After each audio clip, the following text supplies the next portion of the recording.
Bonjour à tous. Nous allons pouvoir commencer. Merci déjà pour votre présence. Merci aussi aux intervenants que je vais présenter rapidement. L'objectif, cet après-midi, on a 50 minutes, donc c'est assez court, on est 5 intervenants. C'est qu'on soit vraiment en format atelier, donc n'hésitez pas à nous interrompre si ce n'est pas clair. On prendra aussi les questions au fur et à mesure. Voilà, l'idée de l'échange, c'est qu'il n'y ait pas de tabou. On va parler de financement, on va parler d'accompagnement. Que vous soyez créateur, repreneur, en recherche de cible ou déjà entreprise installée, voilà, l'atelier est fait pour vous. Je vais commencer par Aurélie Giraud, d'Initiative Beaujolais. Ensuite, nous avons Delphine Sornin qui représente la Caisse d'Épargne. Nous avons Quentin Perrault pour l'ADI. Et nous avons Jean-Marc Galland, président de Beaujolais Business Angel. Voilà, donc vous avez les trois facettes de l'accompagnement stratégique et financier. Tout d'abord, on oublie souvent, ou du moins on essaye de passer rapidement cette étape-là. Pour autant, elle est importante. Elle est importante pour vous, mais elle est importante aussi ensuite pour les banques et les structures d'accompagnement. C'est de penser à son financement, qui est l'étape finale d'un projet abouti. Au tout départ, pour réfléchir à la question du financement, ça suppose déjà d'avoir pensé et listé toutes les compétences requises pour le projet. Bien évidemment, d'identifier son marché. Quel est notre environnement concurrentiel? Quelle est notre zone de fournisseurs? Quelle est notre zone de chalandise? Qui sont nos clients? Comment on positionne nos produits? Qu'est-ce que notre produit apporte en plus sur le marché? Quelle est notre promesse? Il faut aussi penser à la rentabilité du projet et veiller à la bonne cohérence. On insiste beaucoup aussi là-dessus, sur la cohérence du prévisionnel, que ce soit en termes de chiffre d'affaires, en termes de moyens, les investissements, et puis également le plan de charge. On va ensuite penser moyens. Pour atteindre cet objectif-là, atteindre ce marché, quels sont les moyens techniques, les moyens commerciaux à mettre en place, et en toute fin, le statut juridique. Là encore, il faut d'abord savoir ce que l'on souhaite faire avant de se dire est-ce que c'est une SCOP, est-ce que c'est une SARL, est-ce que c'est une SA, une URL. Ça découlera ensuite par nature et simplement. Pour vous aider dans cette réflexion-là, il existe des structures d'accompagnement, ce qu'on appelle antécréation, c'est-à-dire à la phase d'idée, d'émergence du projet, avant que les statuts soient déposés. Donc on pourra y revenir. À la suite de ça, une fois que vous aurez bâti votre plan d'affaires, vous construirez le prévisionnel, où là, si vous n'avez pas les compétences, il y a également d'autres structures, déjà vos experts comptables qui peuvent vous aider. À partir de là, vous aurez identifié votre besoin de financement. Alors, les éléments à exprimer, si je les déroule rapidement, on a sur la gauche la colonne des besoins et sur la droite la colonne des ressources. Donc, comme on vous disait, il est important, je déroule tout, que la colonne besoins égale la colonne ressources. Ça paraît assez basique de dire ça, mais ça reste important de penser et veiller à l'équilibre de son projet. Donc, d'un côté, quels sont les investissements incorporels financiers? Les investissements corporels, est-ce qu'il y a du matériel, des travaux, des véhicules? Est-ce qu'il y aura un BFR? C'est souvent sous-estimé au démarrage.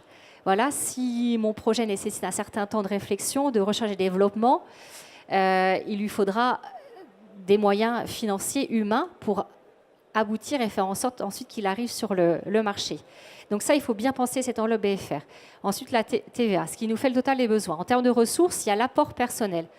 Vous créez une société, combien vous mettez de fonds propres, vos fonds personnels, avant de penser investisseurs, avant de penser d'autres types de financement, de savoir combien je peux mettre sur ce projet. Et puis ensuite, arrivera l'effet levier sur d'autres types de sources de financement, les prêts bancaires, le microcrédit par exemple, les investisseurs. En termes d'accompagnement financier, il y a 3 structures d'accompagnement sur le Rhône, mais qui ont des déclinaisons au niveau national, qui vous aideront à la fois dans l'étude de votre financement, dans vos éléments justement de construction de prévisionnel, et également qui seront adaptés à la taille de votre projet. Donc là, on vous présente l'ADI, Initiative Beaujolais et RER, et je les laisserai se présenter. Vous verrez qu'en fonction de la nature de votre projet, de votre ambition, eh bien, il y a des modalités d'intervention différentes. Alors, bonjour à tous. Donc, je présente aujourd'hui l'ADI, qui est une association qui fait du microcrédit. Et donc, comme l'a présenté Émilie, on se divise aujourd'hui dans les structures de financement qui est-ce qui peut et qui est compétent pour financer tel ou tel projet. À l'ADI, on va intervenir sur des projets dont le plan de financement, ce qu'on vous a présenté tout à l'heure, est inférieur à 20 000 euros. Dans ce plan de financement-là, l'ADI peut abonder jusqu'à 10 000 euros en tant que microcrédit. Ça, c'est la première condition, donc avoir un petit projet, entre guillemets, c'est-à-dire un projet dont le plan de financement ne dépasse pas 20 000 euros. La deuxième condition, c'est de ne pas avoir accès au crédit bancaire. Ce qu'on va faire au sein de notre association, c'est pouvoir faire du financement si la banque n'est pas d'accord, et il y a différentes raisons pour lesquelles la banque peut ne pas accorder un crédit. Et on verra les conditions de la banque juste après. Et s'il y a un refus bancaire, dans ce cas-là, c'est l'ADI qui est compétente pour pouvoir accorder le financement. Qu'est-ce qu'on fait? Nous, on emprunte l'argent à la banque pour pouvoir le reprêter derrière. Donc on pratique un crédit qui est à taux d'intérêt assez élevé, en tout cas, qui a juste de 6,67 à 7,71%. Pourquoi? Parce qu'on emprunte nous-mêmes l'argent à la banque pour pouvoir le reprêter derrière. On va vous demander quoi d'autre? On va vous demander d'avoir une personne qui puisse se porter caution sur le prêt, parce que ce qu'on va faire, c'est un prêt personnel dont le but, c'est de vous aider à créer votre entreprise et pouvoir petit à petit, après, vous ramener vers un financement bancaire. Donc, ça, c'est les côtés des exigences, disons, de l'ADI et la manière dont on fonctionne. On est bien une association, donc l'idée, c'est de pouvoir construire le projet avec vous. On ne va pas poser de critères très précis, autres que ça, dans le cadre du financement. On ne va pas dire on peut financer que du matériel, que du stock ou quoi que ce soit. On peut tout financer. Et l'idée, c'est de débloquer aussi d'autres aides que le microcrédit pur et dur. C'est de pouvoir débloquer deux autres aides. La première, celle d'un prêt à taux zéro, donc qui est dans le cadre du dispositif NACRE, donc c'est un prêt sans taux d'intérêt. Et la deuxième aide que potentiellement on peut débloquer, c'est une subvention de la région Rhône-Alpes à la création d'entreprise, donc uniquement en cas de création. L'idée, c'est que vous venez nous voir avec un projet. Dépendamment de votre situation, on trouve le financement le plus adapté et on débloque les aides qui sont possibles d'être débloquées. Je vous le donne grossièrement, mais pour obtenir un prêt d'honneur comme une subvention, il faut être très souvent demandeur d'emploi, indemnisé ou non indemnisé, bénéficiaire du RSA et n'ayant pas créé une entreprise. Donc c'est être bénéficiaire de minima sociaux et n'ayant pas encore créé son entreprise. Donc l'idée, c'est que vous venez nous voir avec un besoin, voire même on vous aide à construire, à vous accompagner dans votre projet. On vous aide à faire un prévisionnel gratuitement. On peut vous aider à rencontrer différents experts, que ce soit juridiques ou commerciaux, pour bien ficeler le projet. Et après, débloquer un financement donc au maximum de 10 000 euros et, si possible, avec ces aides. Donc, voilà, grosso modo, le parcours de l'ADI. Vous venez nous voir avec un projet, abouti ou pas totalement abouti. On vous accompagne pour le finaliser, pour le financer. Je ne vais pas rentrer dans les détails, mais on propose aussi maintenant de l'assurance, mais ce n'est pas le but d'aujourd'hui. Et l'idée, c'est de vous accompagner dans toutes les étapes du projet qui suivent, donc d'avoir un accompagnement post-création. Voilà. Bonjour. Donc, pour Initiative Beaujolais, comme pour l'ADI, Initiative Beaujolais intervient dans la colonne ressources. Notre outil principal, donc le prêt d'honneur, est un prêt personnel qui est compris entre 7 500 et 30 000 euros, qui est sans intérêt. Ce prêt d'honneur, il est remboursable sur 4 ans, avec une première année qui est minorée, ce qui vous permettra de conforter la trésorerie de démarrage. Plusieurs critères: être sur notre territoire d'intervention, qui est le pays Beaujolais, et avoir un prêt bancaire. On n'interviendra jamais sans la banque. On est là pour conforter votre apport personnel et faire un effet de levier supplémentaire sur le prêt de la banque. Ce prêt d'honneur, du coup, vient conforter votre apport et, avec le prêt bancaire, vient finaliser vos ressources pour, du coup, équilibrer votre plan de financement.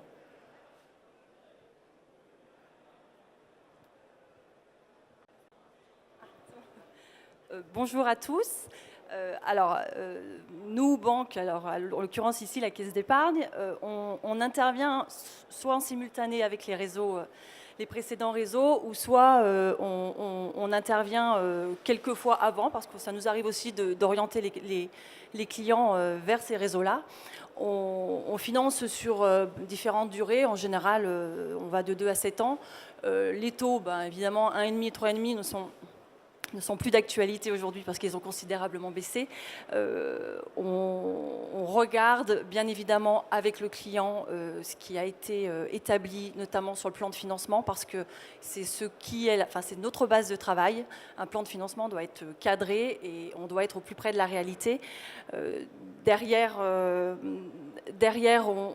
tout dépend la demande que vous ferez, mais selon le prêt bancaire, forcément, on débloque sur facture. Donc soit sur 2, 3, 4, 5, 7 ans. On a différents modes de financement. Ça peut être du financement classique. Émilie. Ça peut être du financement classique, ce qu'on appelle du crédit d'investissement. Ça peut être du crédit bail ou de la location longue durée si vous financez de l'achat de matériel ou de véhicules. Et on accompagne bien évidemment sur du court terme. Ça veut dire que c'est du découvert de la facilité de caisse, tout ce qui peut être post-client, escompte à facturage bien évidemment, et l'engagement par signature s'il y a de la caution bancaire. Tout prêt est assujetti à de la garantie. On ne finance, surtout sur de la création, très rarement avec du prêt sec. Donc ça veut dire que derrière, on va demander soit un engagement de la part du client sur la base de caution personnelle. Elles peuvent être limitées, bien évidemment. C'est du cas par cas, c'est de l'étude de dossier. Mais quoi qu'il en soit, l'entrepreneur est engagé personnellement. Derrière, vous avez tout ce qui suit. Il faut tourner, Émilie. Merci. Vous avez tout ce qu'on appelle les sûretés réelles. Si vous financez un fonds de commerce, il y aura automatiquement un nantissement de fonds.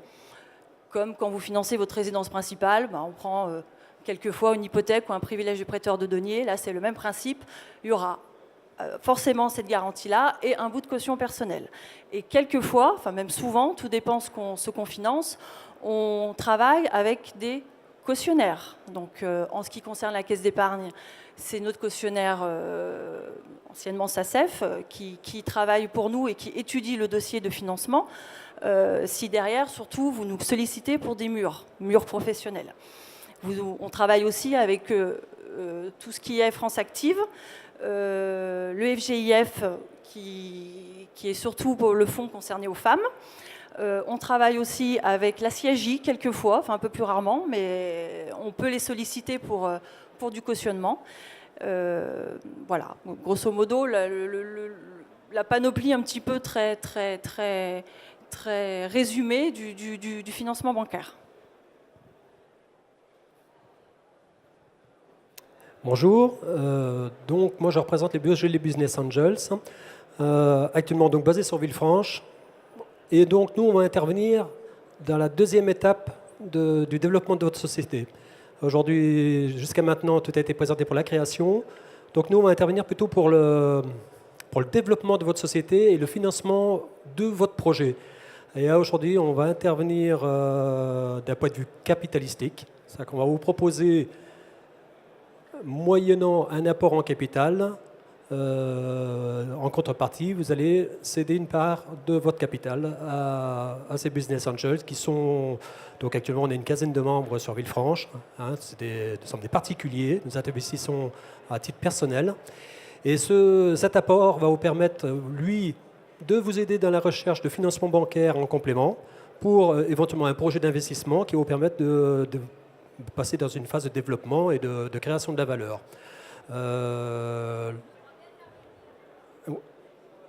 Oui.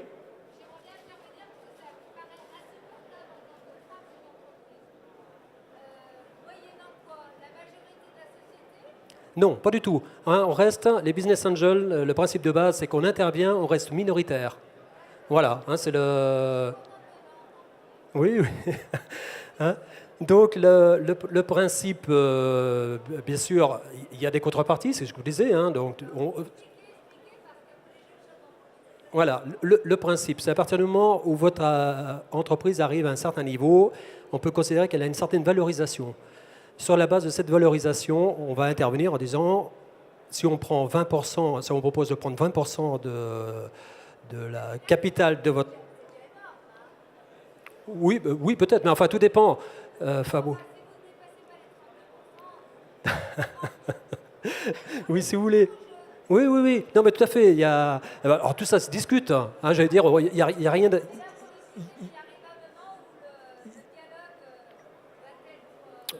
Je sais pas, j'ai pas d'avis. Hein, j'allais dire, voilà, c'est...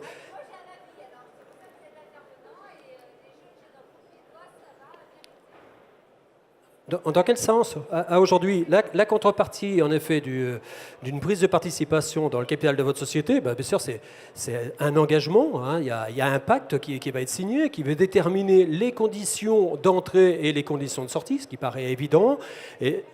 Et bien sûr, tout ça basé sur des objectifs, sur un plan de développement qui a été accepté, qui a été étudié ensemble, et éventuellement avec une contrepartie, et c'est un peu la caractéristique des business angels, c'est éventuellement un appui technique ou un support géré au quotidien, si, encore une fois, si l'entrepreneur le désire. Ce n'est pas une obligation.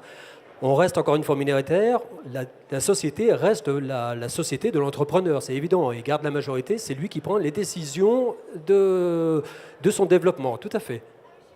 Voilà, hein, il n'y a pas de piège. L'avantage de notre participation, c'est qu'elle peut vous faciliter l'accès en complément, j'allais dire c'est un apport en fonds propres, et donc elle vous permet d'accéder à des prêts complémentaires qui vous permettent de financer votre développement. Hein, j'allais dire, il faut le faire que si vous en avez besoin. Si vous n'en avez pas besoin, il ne faut pas le faire. Hein, c'est pas compliqué. Hein. Hein, voilà. À partir de là, le fonctionnement au quotidien, bien sûr, il y a la contrepartie. Les business angels deviennent actionnaires. Donc, en tant qu'actionnaires, ils ont un droit d'information, hein, qui est le droit, comme pratiquement toute société fonctionne en fait. Hein, et après, c'est de travailler en bonne intelligence. Voilà. Voilà. S'il y a d'autres, je pense qu'il y aura des questions, donc il n'y a pas de problème, à votre disposition pour y répondre. Alors, l'autre élément également qu'on voulait partager avec vous, on a parlé beaucoup de finances, mais il y a la notion également aussi de partenariat, d'écosystème et d'accompagnement du chef d'entreprise. Les structures d'accompagnement présentes là aujourd'hui ont cette notion-là d'accompagnement du dirigeant, de conseil tout au long de la vie de l'entreprise, et c'est, j'ai envie de dire, la valeur ajoutée au-delà de l'aspect financement. Alors ça se représente d'une structure à une autre d'une façon différente, mais on peut aussi être à vos côtés tout au long de cette aventure. Si je regarde côté réseau entreprendre, donc comme mes collègues, on intervient sous forme de prêt d'honneur. On intervient sur des projets à fort potentiel de développement d'emplois. On a été créé pour ça. Donc c'est minimum 5 emplois créés à horizon 3 ans. Que ce soit un projet de création, de reprise ou une entreprise déjà installée qui est en phase de développement. Donc on peut intervenir sur ces 3 types de projets. On intervient sur des projets où bien évidemment l'entrepreneur est actionnaire majoritaire, qu'il est bien maître à bord, et sur des secteurs d'activité, toute filière, voilà, dans la mesure où le siège social est bien dans le Rhône. Et comme je vous le disais, il y a la notion aussi d'accompagnement où il se structure, nous, avec un chef d'entreprise qui devient votre accompagnateur à raison d'un rendez-vous pendant 3 ans, un rendez-vous par mois. Donc c'est un accompagnement dans le temps.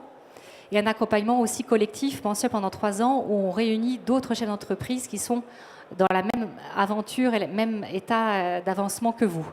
Et c'est bien cette triptyque, accompagnement financier, accompagnement stratégique individuel et collectif, qui nous permet aujourd'hui d'avoir un taux de pérennité à 5 ans des entreprises sur le Rhône de 89%.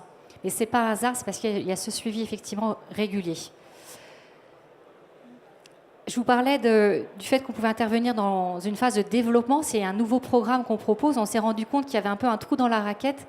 Une fois qu'on était sorti de la phase création et qu'on avançait, eh bien, si le chef d'entreprise est confronté à une bonne problématique, une problématique de développement qui va pouvoir se traduire soit par une démarche à l'export, soit par un nouveau produit, il va générer du chiffre d'affaires, il va recruter, mais là, il n'y a plus forcément les mêmes structures qui peuvent l'accompagner. Donc, on a décidé de créer cette triptyque, donc la même façon, accompagnement via du prêt d'honneur, accompagnement stratégique pour l'accompagner encore dans cette phase de croissance et cette prise de risque, parce qu'encore à cette étape-là, ça demande une prise de risque. Je laisse Aurélie intervenir pour la partie initiative où je l'ai. Donc, au niveau d'Initiative Beaujolais, nous avions tout à l'heure le prêt d'honneur, le prêt personnel qui est compris entre 7 500 et 30 000 euros. Nous avons aussi, du coup, un accompagnement par un chef d'entreprise qui vous accompagne bénévolement durant vos 2 premières années d'activité, qui n'est pas là pour s'immiscer dans la gestion de votre entreprise, sauf si vous le souhaitez, mais qui est là pour vous faire partager son réseau et son expérience. Vous avez également un suivi régulier par ma collaboratrice qui vous accompagne durant les 4 années de remboursement du prêt d'honneur. Elle vous rencontre 1 à 2 fois par an et vous demande très régulièrement des indicateurs économiques pour voir comment évolue l'activité. Et le Club des créateurs, donc là ce sont 4 réunions par an qui ont lieu en fin de journée. Sont invités tous les créateurs et repreneurs ainsi que leurs parrains. Nous allons visiter des entreprises qui ont été aidées par l'association et l'objectif est de créer un réseau relationnel professionnel. Donc on vous aide au démarrage avec le prêt d'honneur, mais on vous accompagne aussi durant les 4 premières années d'activité au minimum. Alors, parlons justement projet. Est-ce qu'il y a des personnes d'entre vous qui sont créateurs-repreneurs, qui ont des questions peut-être par rapport à l'accompagnement, comment ça peut se traduire, ou l'ingénierie financière ?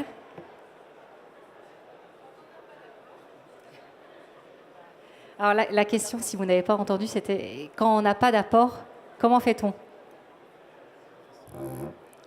Alors, ça va dépendre aussi de votre projet et de effectivement son plan de financement et de votre ambition. Vous êtes dans quel secteur d'activité ?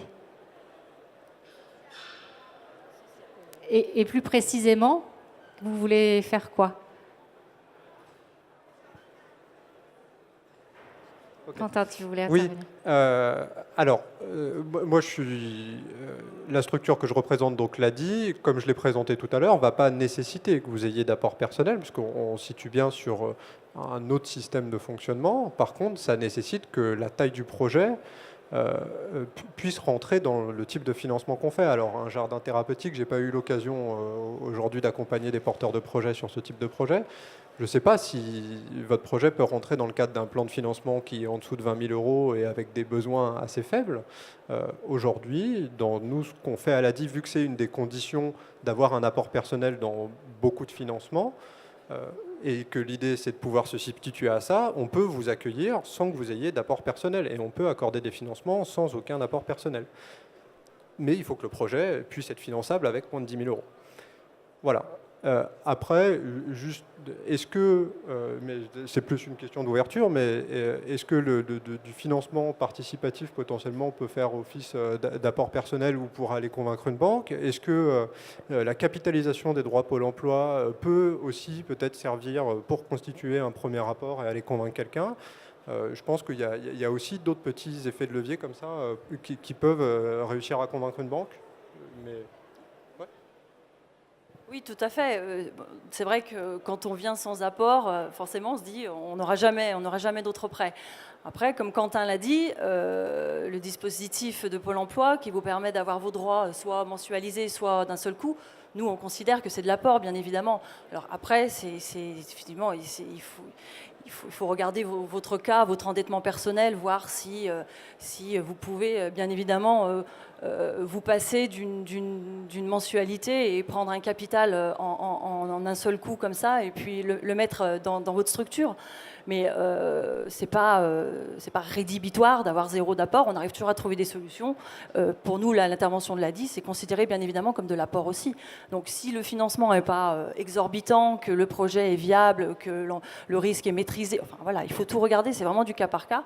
Mais c'est pas. Ne vous dites pas j'ai pas d'apport, je ne me lance pas, loin de là. Ah bon, bah, tant mieux. Est-ce qu'il y a d'autres questions ou remarques ? Je trouve l'idée d'avoir un mentor est superbe, parce que c'est souvent ça qui manque aux créateurs d'entreprises. Et donc, on ne peut pas avoir accès à ça, sauf, si j'ai bien compris, il y a 2 conditions. D'abord, il faut être au Beaujolais. Sa société doit être au Beaujolais, c'est ça ? Tout à fait. Et il faut avoir un prêt bancaire ? Oui. Oui, c'est-à-dire... C'est quoi la différence, le prêt d'honneur ? Qu'est-ce que le prêt d'honneur, c'est un prêt personnel. Donc, on va prêter à la personne et ça va. Pas à l'acte. Voilà. et pas à l'entreprise. Oui, Toujours en complément d'un prêt bancaire pour nous. d'accord. Et en effet, le siège social de votre entreprise doit être sur notre territoire, le Pays Beaujolais, donc le nord du département du Rhône. D'accord. Est-ce que vous êtes au courant d'autres réseaux qui font la même chose que vous? Parce qu'avoir un mentor, je trouve ça c'est super et je ne l'ai pas trouvé quelque part d'autre. Ouais. Votre projet sera domicilié sur quelle commune? Ça ne sera pas au Beaujolais. Alors après, À Lyon ou... Alors, le plus simple, c'est qu'on a notre tête de réseau Initiative France, oui. qui a un site internet, Ah, et d'accord. vous avez un moteur de recherche qui permet, en fonction du département de la commune, d'avoir la structure qui vous accompagnera. Ils auront les mêmes outils qu'Initiative Beaujolais, le prêt d'honneur, le parrainage et le suivi. Et sur Lyon, c'est Rhône Développement Initiative qui pourra vous accompagner sur le prêt d'honneur, sur du parrainage et même sur les garanties France Active et FGIF. Très bien, merci.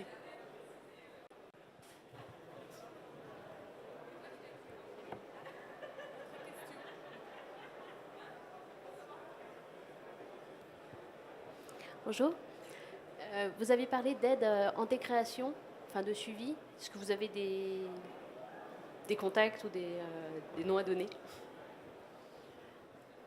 Dans les structures effectivement dédiées à l'intégration, il y a différentes formes d'appui. Il y a des structures qui vont vous accompagner d'un point de vue rédaction de business plan. Donc typiquement la CCI peut vous aider là-dessus. Il y a d'autres structures privées, il y a des structures publiques, il y a aussi les incubateurs. Ils vous accompagnent pour on va dire du passage de l'idée à la rédaction du business plan. Et une fois que votre projet est suffisamment construit, qu'il est cohérent d'un point de vue marché, mais aussi chiffres prévisionnels, comme on disait tout à l'heure, là, j'ai envie de dire que vous êtes prêt, mature pour aller aussi bien chez Initiative Beaujolais, chez Réseau Entreprendre, et commencer en parallèle à voir les banques, parce que c'est des démarches à mener en parallèle.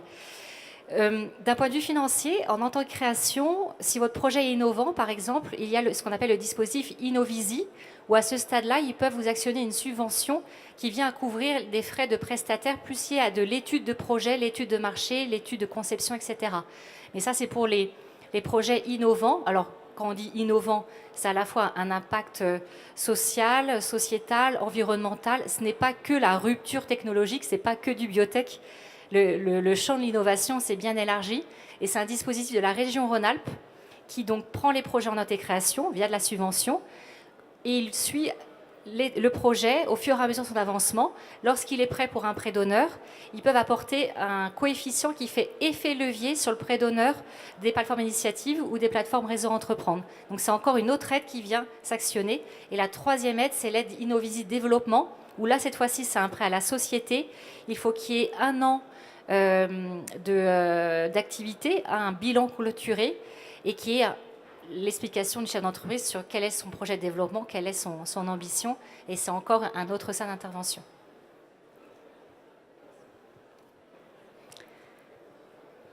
Est-ce que ça répond à votre question? Oui?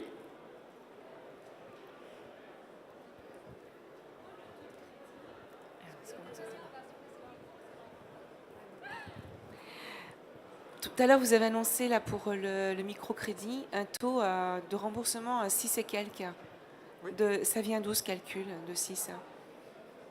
En fait, c'est ce que j'ai basiquement expliqué en disant qu'on emprunte de l'argent à la banque, nous directement, pour pouvoir le reprêter derrière. Voilà, nous on emprunte à taux d'intérêt, on est obligé de reprêter à un taux d'intérêt qui est plus important. La base sur laquelle on s'est situé, si on est tout à fait transparent, c'est de se dire qu'on intervient pour des personnes qui n'ont pas accès à la banque, et dont souvent l'unique solution aujourd'hui, le constat, en tout cas celui qui était il y a 25 ans quand l'ADI s'est créé, c'était que l'unique solution pour des personnes qui n'avaient pas accès à la banque, qui voulaient quand même créer leur boîte, c'était d'aller prendre des crédits à la consommation qui, eux, sont entre 13 et 20% pour grossir le trait. Donc ça s'est situé comme ça. Nous on emprunte, on est obligé, et c'est ce qui permet d'abonder, on est une association à 25% du budget de l'association, le reste c'est des subventions, mais aujourd'hui le fait de pratiquer un taux d'intérêt nous permet de pérenniser l'action qu'on a et de pouvoir prêter à de plus en plus de gens. Donc c'est un taux d'intérêt qui change à peu près tous les 6 mois, mais on a toujours été dans cet ordre de grandeur au niveau du microcrédit. il faut savoir, et si j'ai juste un dernier truc à rajouter, sur le montant du prêt, on est sur des prêts assez faibles, sur des durées courtes, et donc c'est aussi des taux d'intérêt à relativiser en fonction. C'est sûr et certain que si je vous proposais un prêt bancaire, un prêt immobilier à 6%, ça représenterait une somme d'intérêt très importante. Pour autant, sur les financements moyens qu'on accorde à l'ADI, c'est-à-dire entre grosso modo 5 000 euros, sur des durées de prêt qui sont sur 2 ans, on est sur des taux en valeur un intérêt qui est assez faible. Oh bah, il faudrait vraiment que je pose un simulateur pour vous le dire. Malheureusement, je n'ai pas la compétence aujourd'hui pour calculer des taux d'intérêt comme ça de tête à 5 secondes d'intervalle. Mais, on pourra faire des simulations chez nous si vous voulez regarder ce que ça représente.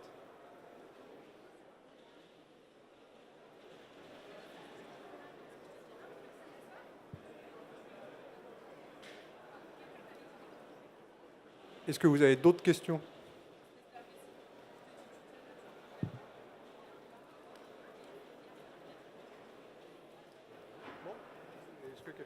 Oui, dernier petit point, je tenais à préciser. Hein. Aujourd'hui, moi, je suis un entrepreneur, un ex-entrepreneur. J'ai fondé ma propre société. J'allais dire, les soucis que vous avez, vous, à la création, moi, je les ai eu au départ. Bon, il y a déjà quelques années en arrière.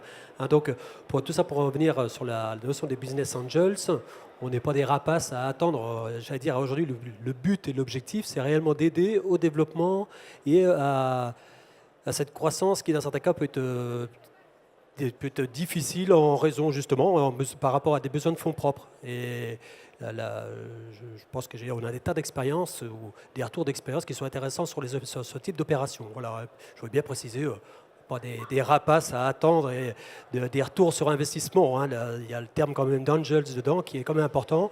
Et sur la partie conseil, sur la partie établissement, quand vous arrivez à cette période où vous passez à une étape de croissance, je pense que l'apport des business angels, ce n'est pas qu'un apport financier, ça peut être aussi un apport de conseil. Voilà, hein, donc je tenais à le préciser. Hein. Pour rebondir sur ces éléments et pour répondre sur votre question par rapport au fait comment on crée quand on n'a pas d'apport. Moi, j'ai en tête un exemple d'une entreprise où ils sont déjà 6 salariés, ça fait 1 an. Ils ont déposé les statuts, ils avaient 1 000 ou 2 000 euros. Et c'est tout l'intérêt justement d'être accompagné comme ça en amont pour vous aider et vous donner des clés de solutions. On fait pas mal de ce qu'on appelle modestement d'ingénierie financière. Grosso modo, ça veut dire quoi?